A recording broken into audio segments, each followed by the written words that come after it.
దేవుని వాక్యాలు వింటున్నప్పుడు ఒక మనుష్యునిగా వాక్యం హృదయాన్ని తాగితే ఆ వ్యక్తి యొక్క ఒళ్ళంతా ఏమవుతుందో జలదరిస్తుంది. అంటే చూడమ్మా అమ్మా, ఒళ్ళు జలదరిస్తుంది. ఎప్పుడు సత్యమైనటువంటి వాక్యం హృదయాన్ని తాకినప్పుడు. నీ హృదయాన్ని ఎప్పుడు తాకుతుంది? ఈ చెవులో వినపడుతుంది, ఈ చెవులో నుంచి ఇలా వెళ్ళిపోతుంది. ఎందుకు?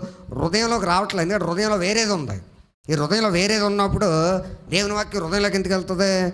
కాబట్టి ఈ చెవిలో నుండి ఆ చెవిలోకి వచ్చినా కూడా హృదయంలో వేరేది ఉంది కనుక ఈ హృదయంలో ఒక వాక్యం వెళ్లకుండా మరలా ఇదే చెవిలో నుండి బయటకు వచ్చాడు. అంటే వృధా అయిపోతుంది. ఆ వాక్యం నువ్వు ఏం చేయలేకపోతున్నావు?